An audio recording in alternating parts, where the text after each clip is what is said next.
suggesting that Obama's leadership on Iran was better? Because under President Obama, there were 14 wire transfers to a... Hold on. There were 14... When these people try to bring this Barack Obama, why are they going right to Barack Obama? Why are they going right to Barack Obama? By the way, Barack Obama, it says he did his homework. He engaged in statesmanship that left America safer and built a coalition to prevent Iran from having enriched uranium, right? All Trump did is listen to Benjamin Netanyahu, and that's his entire policy. So when they keep bringing Barack Obama, and by the way, Barack Obama did not just do that deal on his own. Barack Obama include the European nations, Russia, China, and if I'm not mistaken, North Korea. So that was a deal that was accepted by the entire world. That means the people, the countries that are pulling the stake, the superpowers, including America, they sat on the table and they trashed this deal with Iran, and everybody was satisfied. And guess what? The orange, obese, fat-looking man came. And just because that deal had Barack Obama's name, he decided to tear it away. In his first term, he tore it away and he said, I am going to make a better deal. Because people say he's master out of the deal. And guess what? There was no deal. And this is 2026. He has just listened to this same man, Benjamin Netanyahu, who's been trying. His sole aim was to start a war with Iran. He's tried this for so long. He went to so many different American presidents and they said, no, we are not going to join hands with you to attack Iran. And then he got his guy. But how did he manage to get Donald Trump this time around? Because let us not forget that Donald Trump already served a first term in office. Why did Benjamin not succeed in getting Donald Trump in his first term of office to go into this war with Israel? Did he succeed this time because of the Jeffrey Epstein cover-up? Have they got something against Donald Trump that this time he had no option but to side with Israel? And then these Fox people are trying by all possible means to rubbish the deal that Barack Obama, including Russia, China, and the other European nations, struck with Iran and was signed and was sealed. And that deal did not take 21 hours. It is said that deal took years to accomplish. But because these people, no matter what their orange Jesus said or says or does, to them, he can do no wrong. So they will try by all possible means to tarnish the deal that not only Barack Obama himself trashed, Barack Obama did that with the rest of the world. And what have we got from Donald Trump?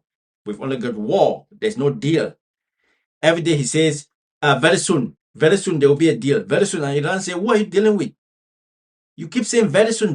We are not on board with you. Wire transfers to a Swiss account linked to Hezbollah between 2014 and 2016. That was a total of $1.7 billion. The same $1.7 billion he told Congress was frozen Iranian assets.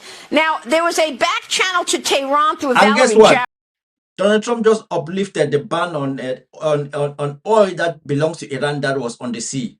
And they are saying it is almost 40 billion. And she's here talking about 1.6 billion. When Donald Trump just uplifted the sanction that was in place when the deal was struck by Barack Obama and the rest of the world. That sanction was there. Iran could not trade freely in the global market.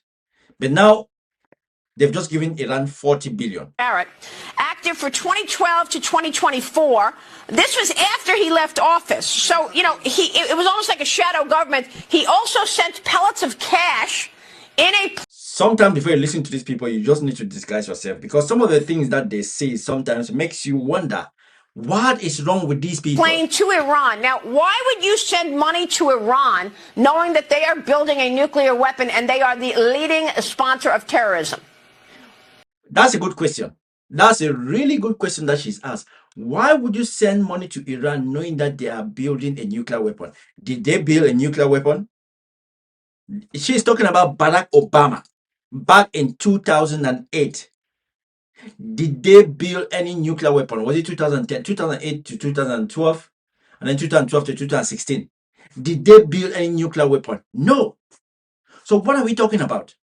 They keep saying Iran would, Iran is going to, Iran would, Iran is going to. Immediately Donald Trump tore the deal that was keeping Iran from building a nuclear weapon. Nobody knows what Iran was doing. Because you tore a deal saying that you are master, I'm going to bring a better deal. And you didn't bring any better deal. There was no inspection. So nobody knows what Iran was doing. Even till date, nobody knows what Iran has been doing. Let us not forget that having a nuclear weapon, to use it, it must be like, you must be crazy. And of now, we don't know. Donald Trump doesn't know. His administration doesn't know. Nobody knows, because you destroyed a deal that was keeping Iran in check. And now your sycophants are singing. Your surrogates are saying things that doesn't even make sense. Barack Obama was a great statesman who left America much safer. I wouldn't put Donald Trump in the same paragraph. The reality, guys, look, listen. One of the reasons that Donald Trump is this mad is just because he can never be like Barack Obama. That is why his people always have to remind him, is because he's a child. Donald Trump will always remain a child. His people will always have to sing praises, to tell him, you are the greatest, you are the greatest, you are the greatest, you are the greatest in our lifetime, you are the greatest president that has ever been. His people have to always do that because he's a madman.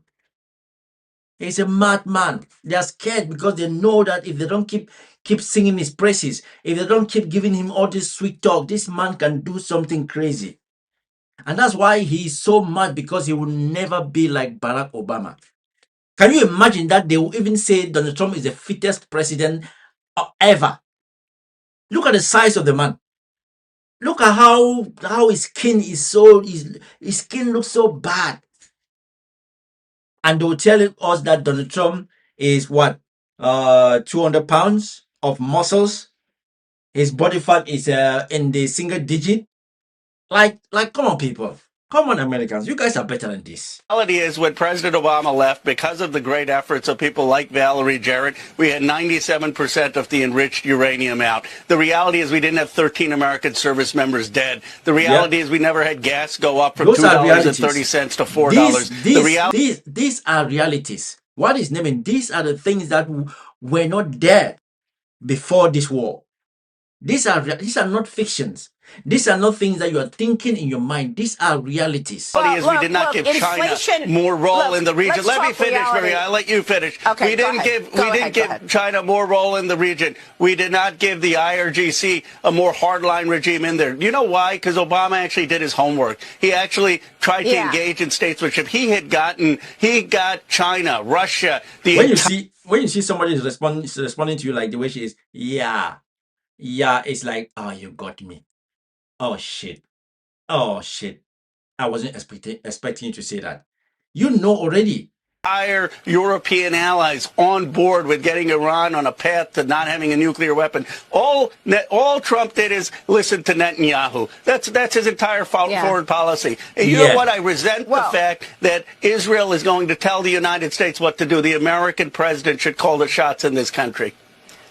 And, well, the American president should call the shots in this country, but you and your colleagues are trying to clip his wings right now with this war powers vote. I agree. The president is in charge.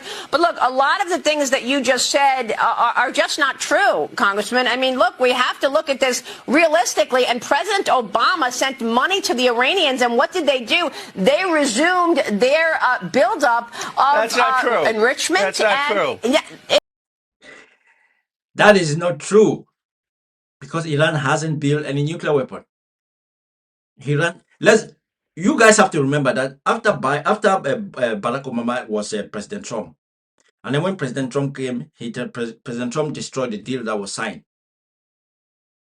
And then in that space of how many years? Let's say 8 years. President Trump's one year term in office. President Trump's first term is in office. Sorry guys. And then Joe Biden's first term in office. That's 8 years. Between those 8 years, what was Iran doing? Because there was no inspection. And why was there no inspection? Because Donald Trump actually tore the deal that had the, what's it called, the ICC monitoring Iran, making sure that Iran did not enrich uranium to a point where they could have a nuclear weapon. So in that 8 years, Iran did not actually produce the nuclear weapon. Though they are saying they were enriching the uranium, but they did not actually got to the point to have a nuclear weapon. So what is he saying? That is why Americans, your country is going to be destroyed by you guys. America will be destroyed from within. Because these people on your television screens every day are giving you guys false information. They are making you guys dumber and dumber every day. And that is how you guys are going to one day, you guys will find yourself in a civil war. It will happen. If you guys keep allowing these people to give you guys all this false information, all these propagandas. Because if you keep feeding the beast, one of the beasts will turn around and eat you. Not true. What's not true? What's not true? What specifically about that sentence is not true? There was a deal that we reached to get 97% of the enriched uranium out. In the process of that, Iran had certain assets that were Iranian assets. Wasn't our money. That was unfrozen. And that was a deal that China, Russia, France, UK, Canada, the United States all... And listen, guys, when there's a deal that China, Russia, and the big European countries are on it, it was going to be hard for Iran to bring a nuclear weapon, to produce a nuclear weapon. Now that you guys tore the deal, you didn't bring anything to deter them from producing a nuclear weapon or from enriching uranium to 90%. You guys are now trying to blame Obama. Why blame Obama? Obama is not the one who tore the deal. If Donald Trump had tore the deal and put something in place, everybody could understand. But you tore the deal and you didn't put anything in place. You said you are the master of deals. You know the art of the deal. But you tear a deal and you don't replace that deal with a new one. What do you expect? Agreed to. Again, and then you had President Netanyahu Obama come in and try to torpedo it, and APEC tried to... She is going back to President Obama sent the money. It wasn't only President Obama that sent the money. That is why I've said it. These people are the people who are going to push you guys into a civil war. President Obama did not unilaterally send money from the United States, from your taxes. That was a combination of Russia, China, England, France, Canada, Germany, a combination of the big superpowers. Because when she says Obama sent the money, it's almost as if Obama took your taxes and sent to Iran. But that is not just what happened. That is not what happened. You know that deal? We were on a path to having a denuclear Iran, but what happened is it wasn't in Netanyahu's interest and AIPAC's interest, and they've dragged us into another war in the Middle East. They've hurt American people, and the American people are tired of it. They want people who are going to be Team America. They want people who are going to bring gas prices down here and care about our nation and get us out of these wars, and that's why Obama won. He was against the Iraq war. That's why he was on a path to normalization in terms of getting Iran to be denuclear, and had the whole world on our side. And AIPAC, Netanyahu tore that up. Relax. You suggest... Do you see that she didn't have anything to say? She did not have anything to say at all. Americans, November is coming. You guys made two massive errors. Yesterday, I was driving my missus to work and I saw on the gas station, my gas station, diesel is £2. Diesel is £2. And we are blaming you guys who voted for this man. It is often said, That fool me once, shame on you. Fool me twice, shame on me. Now the third time is coming. Midterms. Can you guys just imagine? Just imagine for 1 minute. Just say you just want to think the unthinkable. Let's say Kamala Harris was the president of the United States. Just think. I know some people would not even want to think of this. Let's just say Kamala Harris won the election. You guys voted for her. How will the world would have been today? In war? Or would have been going on with our normal lives, not being scared, not thinking of a World War III, not thinking of a gas station, everything, not thinking like what if this escalate? What is going to happen? Guys, just think. Spare just a few seconds. Close your eyes and say Kamala Harris is the president of the United States. The world would have been a different place. The world would have been a different place. I know some of you guys will never even try to think of this, but just try. Because we already have Donald Trump anyway, and the world is shit. So you have nothing to lose by thinking. You guys always cry about freedom of speech. We have to start saying freedom of using your mind. Now, every day you want to make a video, you have to make a video about the United States. Because the world is watching you guys. The world is watching your mad king. What is he going to do? What is he not going to do? What is he going to truth? Anyway, my name is Dewey Banaking. This is my YouTube channel, Dewey Unfiltered. If you can subscribe, if you can like my video, you can comment, that'll be awesome. I'll see you guys on the next one again. We keep making these videos. We will not stop. It's going to be again and again and again, because this is life. This is reality. We have to keep talking. Peace out.